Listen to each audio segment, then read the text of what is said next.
combination of gold and silver. Really? So combination effect. I like that. I like the duality. I.e. wishy-washy. I'm thinking you're an Aquarius, maybe. Capricorn. Should have guessed. Cautious duality. I can have it both ways. Cautious duality. Is that what you call it? I like that. That's what you call it in my book. We're up and rolling again. Okay, so your eyes match your shirt, match your pants. Yeah, it's an intentional effect. Yeah, good. We haven't had really green yet. All right, would you just start by telling me your name, so the line of work you're in, and start talking about what happened to you on September 11th? Shall I mention BNN by name? Mm-hmm. My name is Bruce Kennedy. I'll try that again. My name is Bruce Kennedy. I'm a freelance writer-producer, freelance television writer-producer. And I was working with BNN actually on a totally separate project on the morning of September 11th. And I have a very vivid memory of coming into work that morning because it was maybe 9:05, I'll admit it, I was 5 minutes late. And I was walking just down Fifth Avenue, close to where the offices are for BNN, and in the sky, literally downtown, I saw a huge fireball. Everybody had already been kind of standing around on Fifth Avenue looking up, and I wasn't sure what they were looking at, but there was all this smoke from downtown, and I figured something had kind of exploded in a building or maybe a steam main. It doesn't occur to you that it actually could be an explosion, so I was thinking steam or something. And then suddenly there was a massive, massive fireball erupting so slowly that you knew it was very far away. So I called to the office immediately to say, hey, something's going on downtown.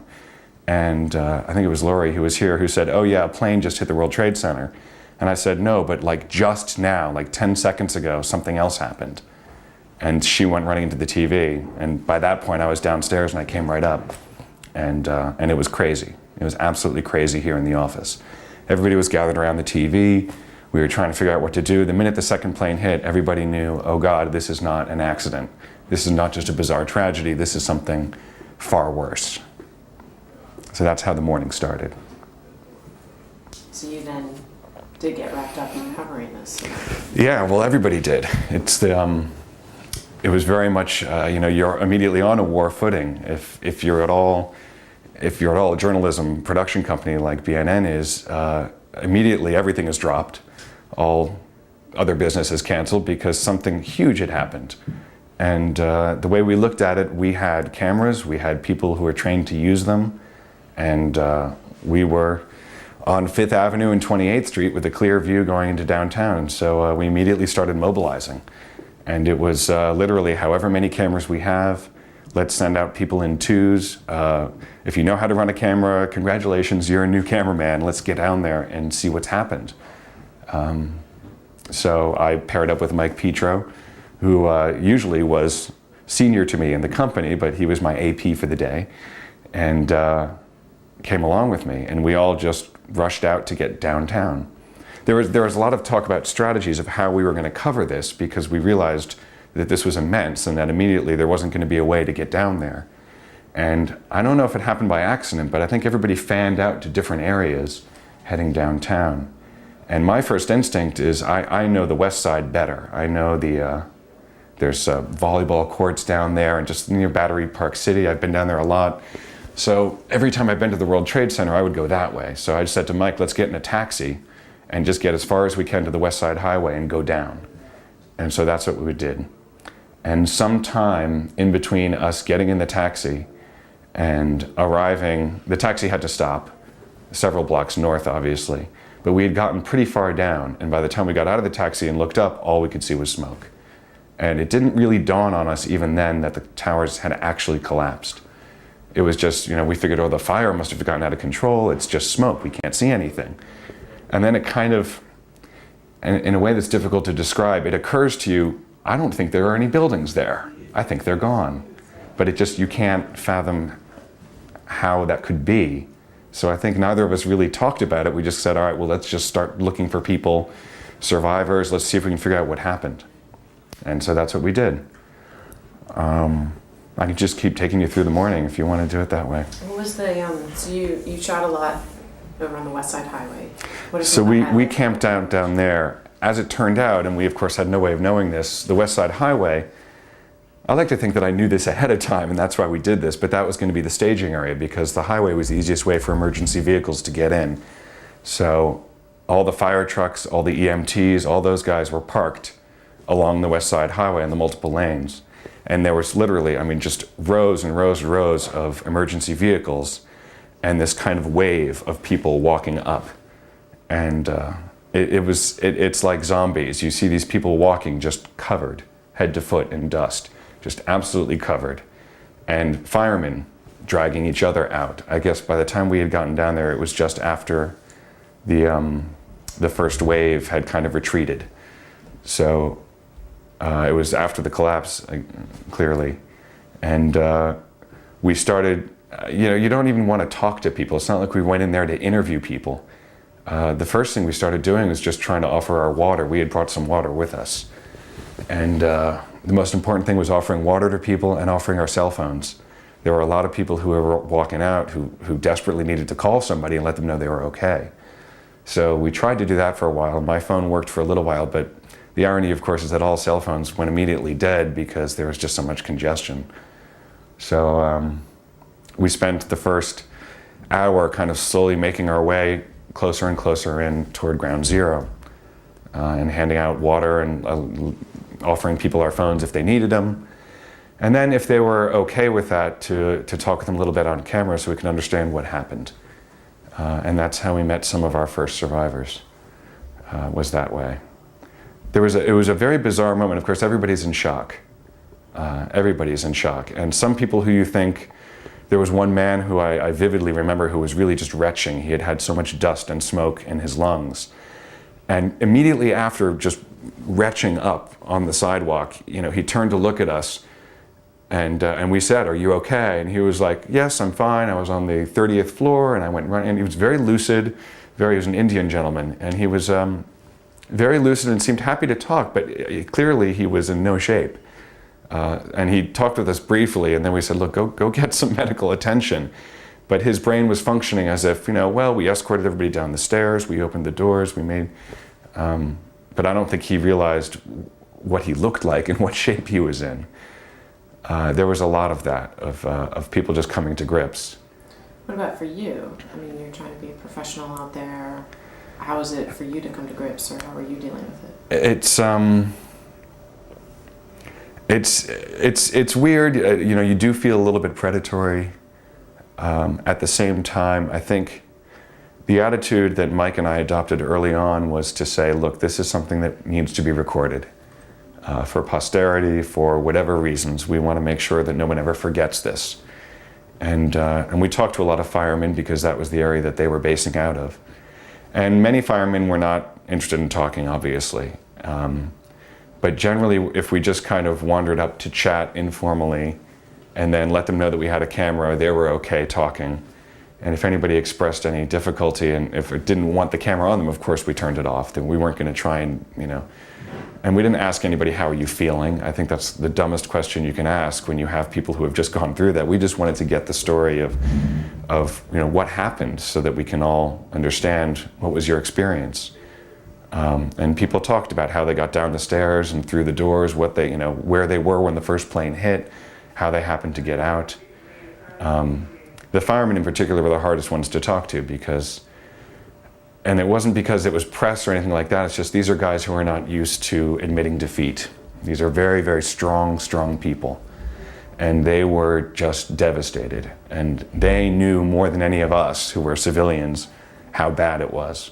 Because none of us have experience with the building collapse, but these guys have at least some experience. And then when you're talking about the size, they were just devastated. And they're such strong people that to see that is just emotionally heart-wrenching. Because you see, these guys are not used to quitting. They're not used to giving up. They hate to admit it, that something's bigger. And I think there's one fireman who said to us, he was like, we can handle just about anything but this. And he couldn't finish. And I think that was the hardest part for me. How emotional did you feel out there? Hold on just 1 second. I think along with everybody else who was down there or near there during all of the events, we all have PTSD. We all have post-traumatic stress disorder, really. And I didn't know it for a couple of weeks, but at the time, it's just you're fighting the elements. We did walk all the way down to about a block away. And there was, ash up to close to our knees in some places. The air was horrendous. Of course, none of us were dressed for this kind of a shoot. I had on dress shoes and slacks, and of course they were ruined. You're just so busy trying to figure out where you can go, what to film, and how to deal with the elements that were just horrendous that it didn't really sink in what you were looking at and what you were filming. The camera provides a distance, it's as long as you're looking at it through a lens, it's one thing. We stationed ourselves about a block away from what was then still the on fire base of the building. Both buildings, about 9 stories, still existed, just burnt out. And you can't wrap your head around what you're looking at, so you just film it. You just do your best to film it as you go. I think about halfway through, I was ready to throw in the towel because I said, "What am I doing here? I have no business filming this stuff. I want to get back. I want to get home. I want to call my family." And between the two of us, and it was nice that we were there in pairs, I think if I'd been there by myself, I would have left. It was that hard, and that nothing justifies running around with the camera during a moment like that. My cell phone wasn't working, so nobody knew where I was. I hadn't had time to check in with anybody before I went down there. So that was very, very difficult. But getting back to what I was just saying, I think it's the post-traumatic stress. It took me a good month where before I could talk about anything related to it without just breaking down in tears. And you don't understand why, but it just sneaks up on you. And it's the little things that sneak up on you. Sirens, any, loud noises, things like that. So it was hard to go through. I felt very lucky later on because, as many of my other friends had put it, there was such a feeling of helplessness around the city. And for the week after that, Manhattan was like a cleared out war zone. Everybody who didn't live in Manhattan was gone. The place was empty. It was surreal. And at least we had something to do. We had cameras, we had people we could talk to, we had stuff to edit as we were filming it. So we kept busy. And in retrospect, that was probably the thing that got me through it the best, because at least I had somewhere to go and something to do. And a lot of people just sat home for 4 or 5 days, the whole week, and couldn't do anything. And at least this way we felt somehow useful, that we were recording something and doing something important. If we couldn't be there clearing out rubble, at least we could somehow show the rest of the world what was happening. And so that's what we did. We worked late nights. We thought of stories we could gather. We went out in the streets to talk to people and tried to feel useful at a time when everybody was feeling very, very helpless. What can you describe more of the elements that you saw out there and the smells? If you could describe that too. I've heard a lot of people try and describe the smell, and there's no easy way to describe it.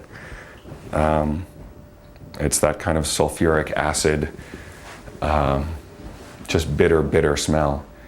There were people handing out little face masks as we were down there, and I only got one about halfway through the day. I should have gotten one earlier. I didn't. With conditions like that, you don't realize how bad it is. You keep thinking like, okay, this is fine, and then after 3 hours you realize that you're having trouble breathing and seeing. And again, Mike, who was a very level-headed guy, was like, we really need to get out of here for a little while and come back. So we did that a couple times, kind of dip back out into fresh air and then go back in. But it was Armageddon. I mean, it was unbelievable. Burnt out cars, rubber tires still burning, ash everywhere. I was coated in ash after a little while. The camera was very hard to protect because every new wave of smoke and ash that would come toward us, the camera would just get coated. And these are little digital cameras and they snag up easily, so we had to protect those. And we're lugging around tape and lugging around everything. So it was emotionally and physically demanding. And I think as much as it's understandable the emotional part, it's also the physical part. I mean, we were just devastated physically after a whole day down there, sunburned, because it was a sunny, bright, beautiful, beautiful day. And none of us, again, had prepared to be down there. So, yeah, I mean, the physical conditions are the physical conditions. If you look at the tape, you can see it. What you won't get from the tape is the smell. And I think, again, the thing that was most striking to me is the sense of defeat. I think, especially because of where we were, that we would watch whole columns of police just kind of walk by with their heads hung low, and everybody just completely devastated and not knowing what to do next. And these are guys who are trained to situation, they cope by doing. And when it clearly became a point where they couldn't do anything more, they just had to wait. That was the atmosphere in the air. It was just horrible. We did witness a few instances of people taking pictures close to the site, being dragged out by police and firemen who were very, very angry because they were so angry in general at what had happened, and they kind of took it out on these photographers. And we started to film that, and then we stopped because you have to cut these guys some slack. So there were some interesting emotional flare-ups that we witnessed. And again, with a camera, you don't try and intrude on people necessarily. I don't know what else to say about that. But so, by the end of that day, you concentrated your time in that area on the West Side Highway, right? Did you move around? We stayed there the whole time, kind of going into ground zero and coming back out and going in and coming back out again. Stuyvesant High School is down there at the bottom of the West Side Highway, and that's where they were staging out of, so we went inside Stuyvesant High School for a little while. The lines at the phone booths in Stuyvesant High School, just lines and lines of firemen trying to call out because cell phones were dead by that point. So the only thing you could call out with was landline. And a surreal feeling. I can't believe that students are at that school even now. I mean, I think it would have taken several months to clean that out. But yeah, it was just going in and out and talking to people as things happened. There was one moment while we were there when I guess somebody had phoned in a bomb scare to Stuyvesant High School. And we were standing right outside it, and the firemen started telling everybody, go back, go back, go back. They say there's a bomb in the building. They say there's a bomb in the building. So suddenly we were caught up in this pandemonium sweep and pushed back with the rest of them. And it's moments like that where you start thinking, why am I here again? What exactly am I doing? Is this going to be helpful to anybody, or am I just running around here risking my life and doing this immensely difficult thing for no reason? And you have to just believe that it's important to do it, that it's something, what we filmed obviously will never be filmed again, and we hope. And you have to just do everything you can while you're there in the moment to capture as much as you can, because later on you might forget. People may not remember what it was like, or may only kind of hear it as a story. And I think to viscerally be there as everything was happening is something we as Americans should never forget. And just before we finish up with the day of, just describe exactly then the vantage point you had when you say you were basically at ground zero. You were looking at the bases of, describe that sort of situation. There was, the terrain was so unrecognizable, and I know that area. And I used to go to the World Trade Center all the time.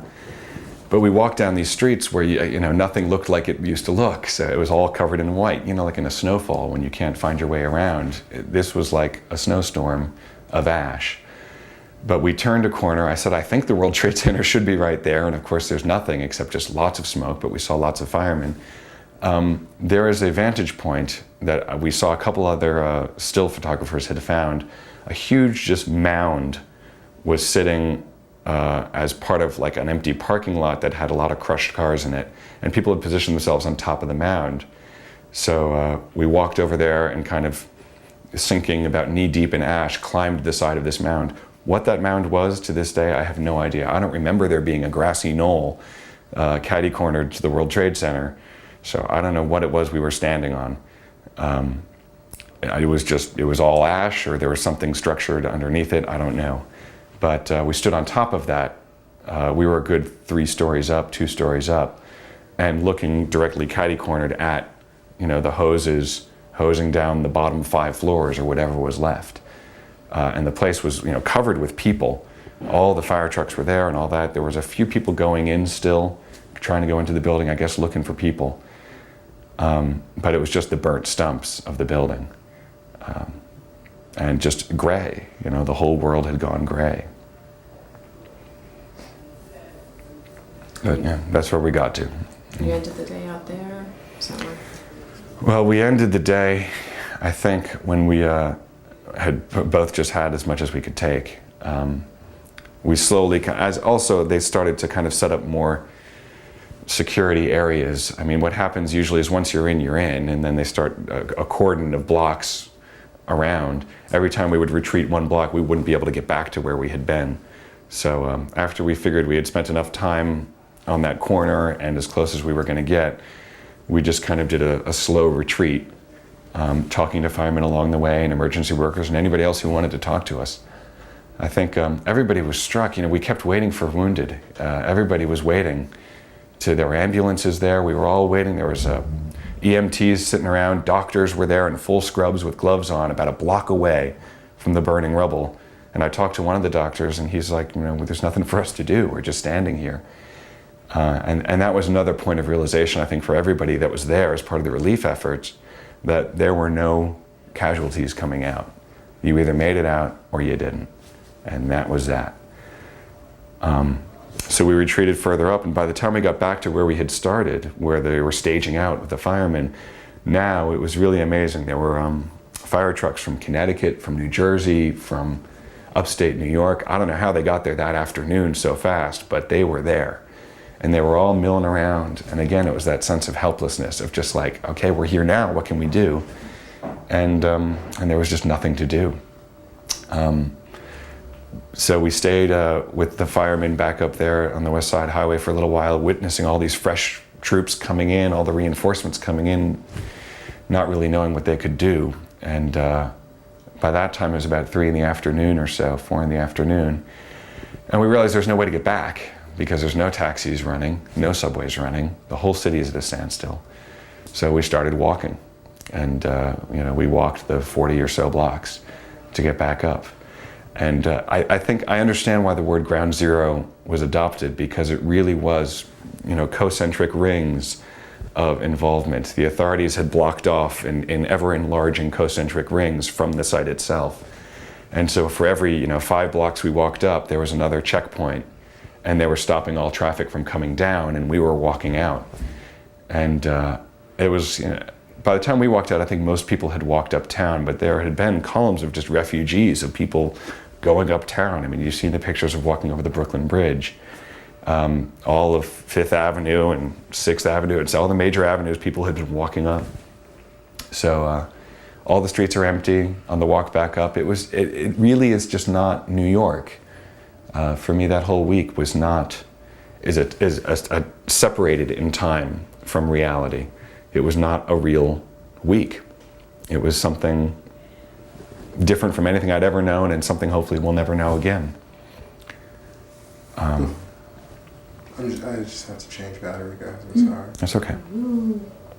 I'll take my hair monitor, and I was interviewing him. Fine.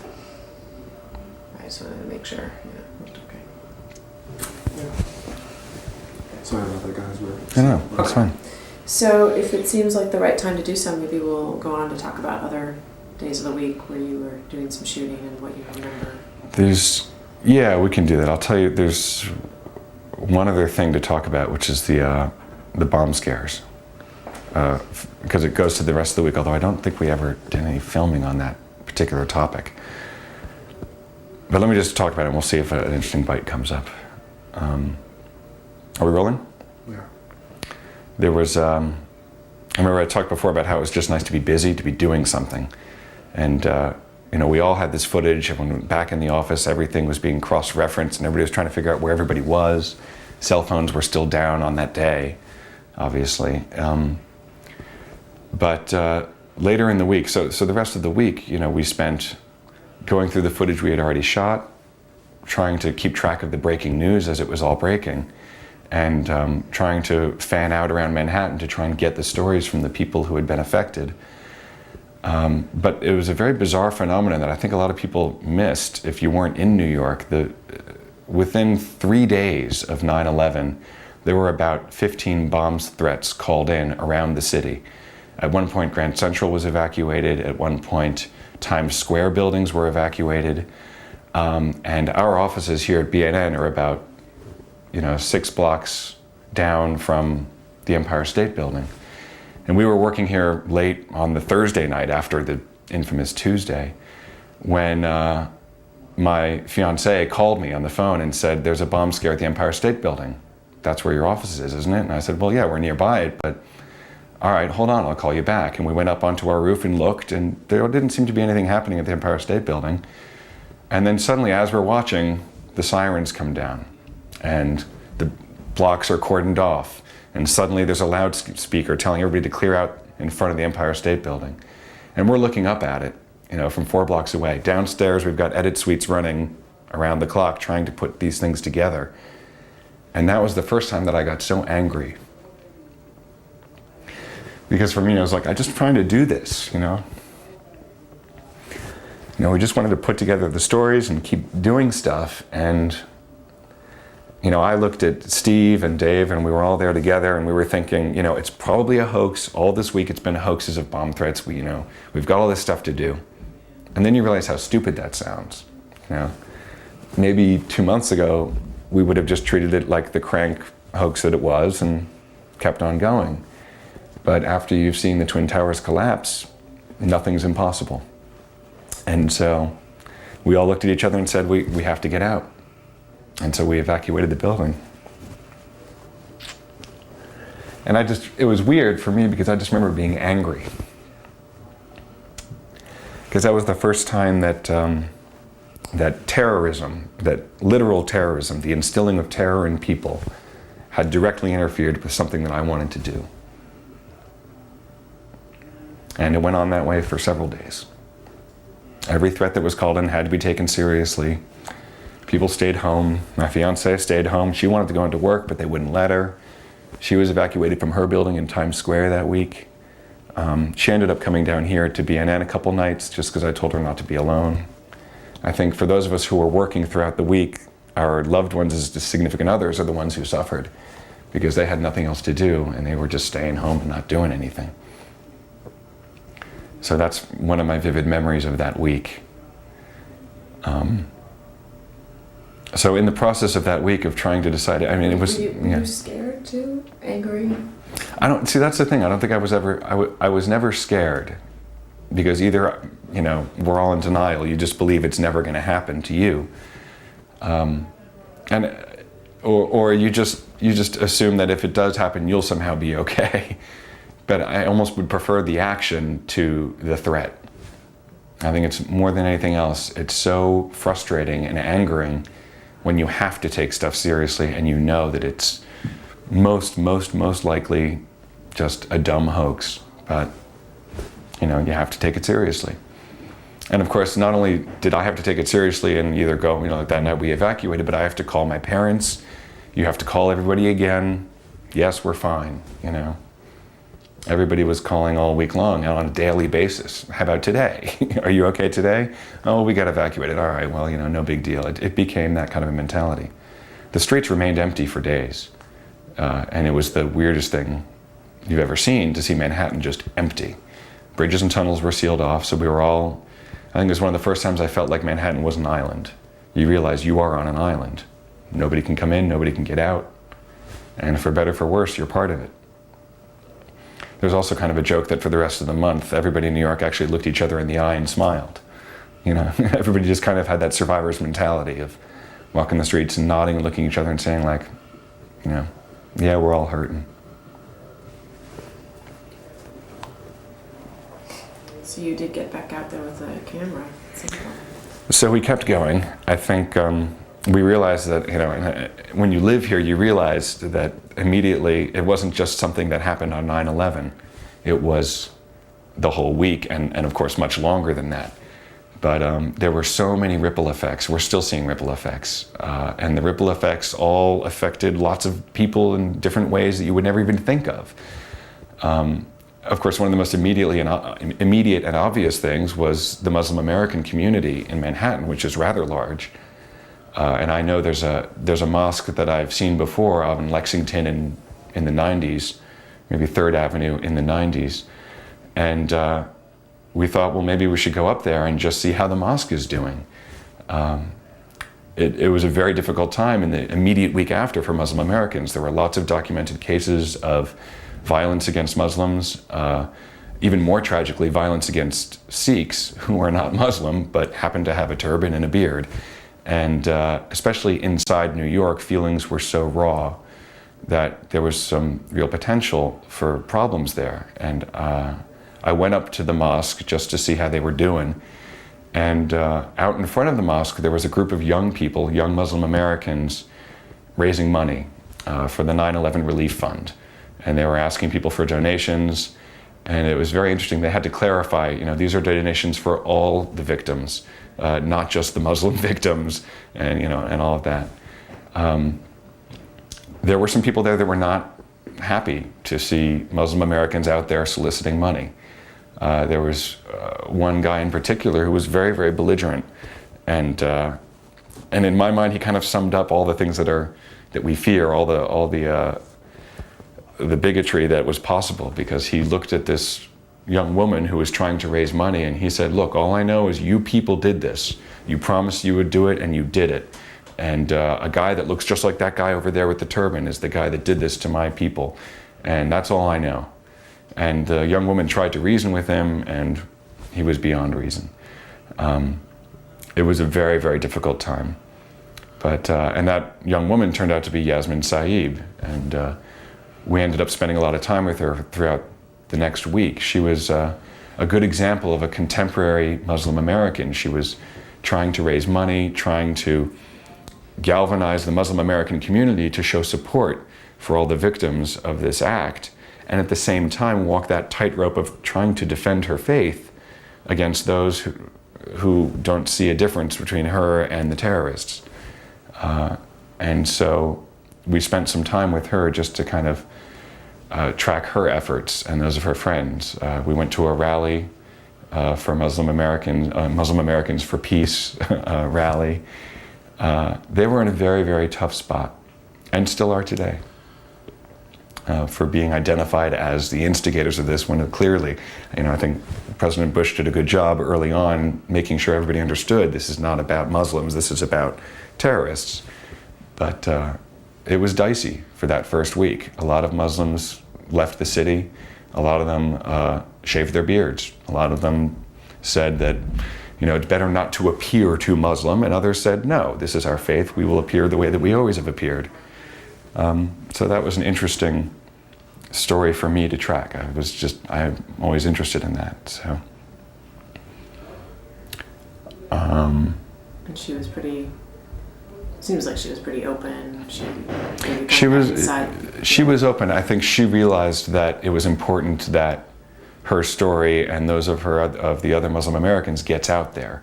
That if people out there could see that they were trying their best to raise money, that they were trying to do what they could for the victims of 9/11, that maybe they could stave off any anti-Muslim backlash.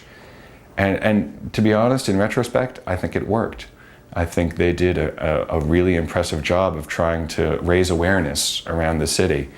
Yasmin herself was unbelievably energetic. I mean, she went everywhere, from all 5 boroughs to Union Square, to the mosques, to Midtown, kind of getting the message out and trying to rally Muslims to condemn what happened, and to make it clear to the non-Muslims that we are just as American as you are. And I think she got her point through.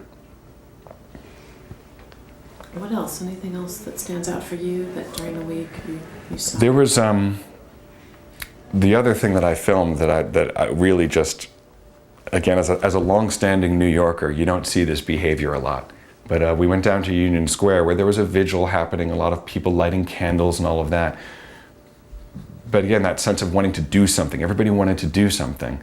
And there on the southern corner of Union Square, there was this tremendous beehive of activity of people yelling out for goods to be donated. You know, toilet paper, toothbrushes, things you wouldn't think of.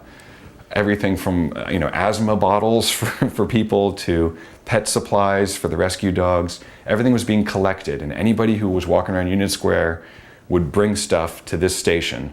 And these were kids, mostly NYU students. They'd set up an impromptu tent. They were collecting all this stuff, organizing it into little bins. And then as cars were driving past Union Square, they were just flagging down cars. And they were saying, here, this is dog food. Take it to the Javits Center on the west side. And from there, Salvation Army will take it down. And people literally, whether they were driving a little sports car, there was one FedEx truck that pulled over, and the guys got out and they were like, we're not on a delivery, what do you need? And they were like, all right, we need to take these clothes, these gloves, these Band-Aids, other supplies, over to the Javits Center. And so that's what these guys did. So as I was filming all this activity, one girl got into her car to drive a bunch of supplies over. So I hopped in the car with her and chatted with her on camera as she drove us across to the Javits Center. And she told me about her story and how she had heard about it. She's an NYU student and just wanted to help like everybody else. She'd gotten her parents' car and drove it back into Manhattan so that she could ferry stuff back and forth. She was driving dog food over for the rescue dogs. And we got close to the Javits Center, and there was probably about 3 blocks worth of cars just waiting, lined up to deliver stuff. So I got out of the car, said thank you to her, and walked the rest of the way, and it was just mountains and mountains of stuff. It was unbelievable. There were restaurants with catering carts, with piping hot food, from that day's lunch, donating it. There was mountains of water and soda and food, and then mountains of clothing and gloves, and everything was being sorted and ordered. And there were people from as far away as Ohio. There was one firewoman there from Kentucky. And we're talking within maybe 4 days.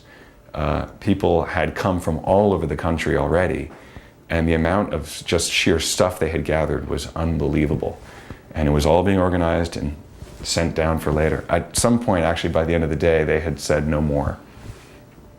Please come back next week. We're going to need it more then than we need it right now. And Union Square, where you first started out, was like a staging area? They collected. There was several of these little. Apparently, there were more of these staging areas around Manhattan, and this was just one of them down at Union Square. And the main collection point was over at the Javits Center, where the relief efforts were focused. And there was another staging area on 14th Street. I mean, the sheer organization and mobilization of the city was unbelievable, and what people were willing to do and willing to bring. And everybody just saying, how can I help? It was just an overwhelming outpouring of volunteerism and goodwill, and also frustration because of just wanting to help and do something. You would say that's probably one of the main themes of the week that you saw, right? I think it was that transition of going through a catastrophe like this. There's the shock, the horror, the sadness. But the pitching in part and the desire it's that, good old can-do American know-how of like, all right, we're not going to grieve just yet. Let's see what we can do. And just a huge, huge amount of outpouring and support and emotional support from, a city that many people would think of as being the most callous and kind of, hey, what have you done for me lately? I think New York showed its true colors that week in a way that hopefully it will never have to again, but has made this city much stronger.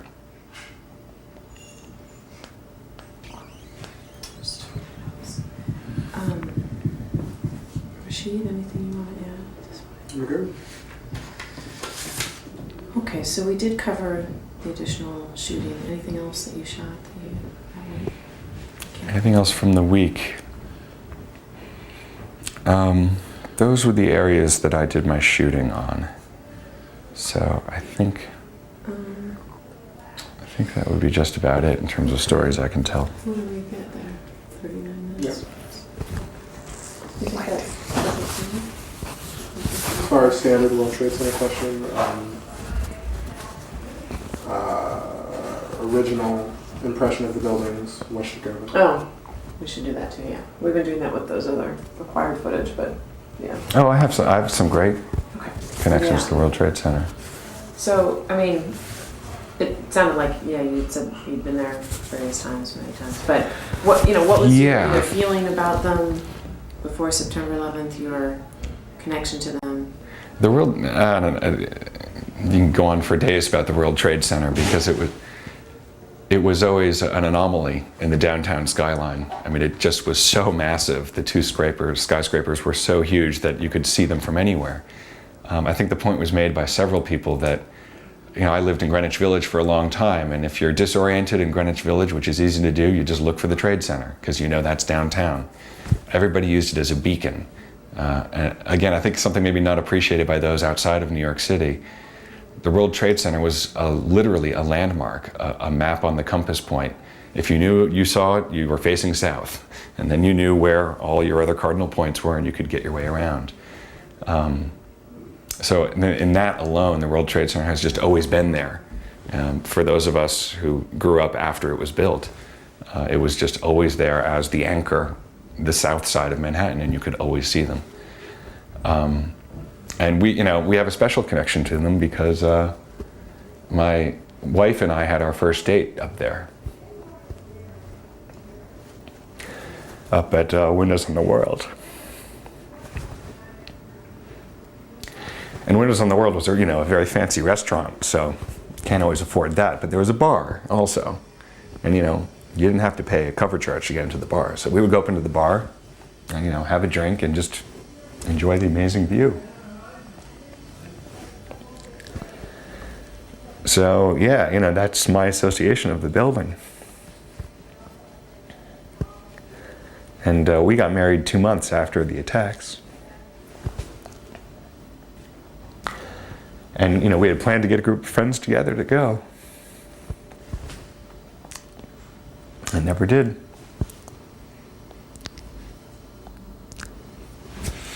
You're going to celebrate your wedding there? I mean, not the actual reception, but No, have but a group there. yeah, we had friends coming in from all over the country for our wedding, so we were going to take them up there. That's the first place I tell people to go to. I used to say, there's this great deal, you may not know about it. You can go up to the top of the World Trade Center, have a drink, and enjoy the view, and all that. And then it's no more. Did any of that hit you the first day of the wedding? No, I think the thing that hit me the most on that day is, you just keep shaking your head because nothing will ever be the same. And on so many levels, on just the day-to-day living in Manhattan, on a national level, it was just so clear, so abruptly that nothing will be the same. Nothing will be the same. And you say that, and it sounds like a bit of a platitude, like, yeah, okay, everything changes, and things. But it's so rare that you have a defining moment like that. A JFK assassination or a Pearl Harbor. And it was so weird to know that you just saw one, that you just saw a moment where everything will change. Everything from how we go to an airport, to how we perceive the police, to what people think of our mayor. Giuliani was not a popular guy necessarily before the 11th, but he sure proved his colors after it. So I think it was just knowing that it was so profound and not being able to figure out the details, just knowing that on so many levels. And of course you'd think of a new thing, days later, weeks later, months later, you're like, oh yeah, I guess that also is affected now. What about the Port Authority tunnel that ran under the World Trade Center? What about all the people who made their living in there? What about the antennas on the top of the Trade Center that gave people their TV reception? Well, people didn't have their regular TV reception for weeks afterward, and they wanted to watch the news. There were things still happening, and they couldn't watch it. All those little things that came out of it. What do you imagine you would like to see at the site over time, whatever memorial or new construction? There's been a lot of talk about that. I'm of the school that rebuilding is a mistake. I think it's not American to look backward. I think you look forward. Of course, you want to memorialize, but I think it's also important to do something practical and something that's business oriented.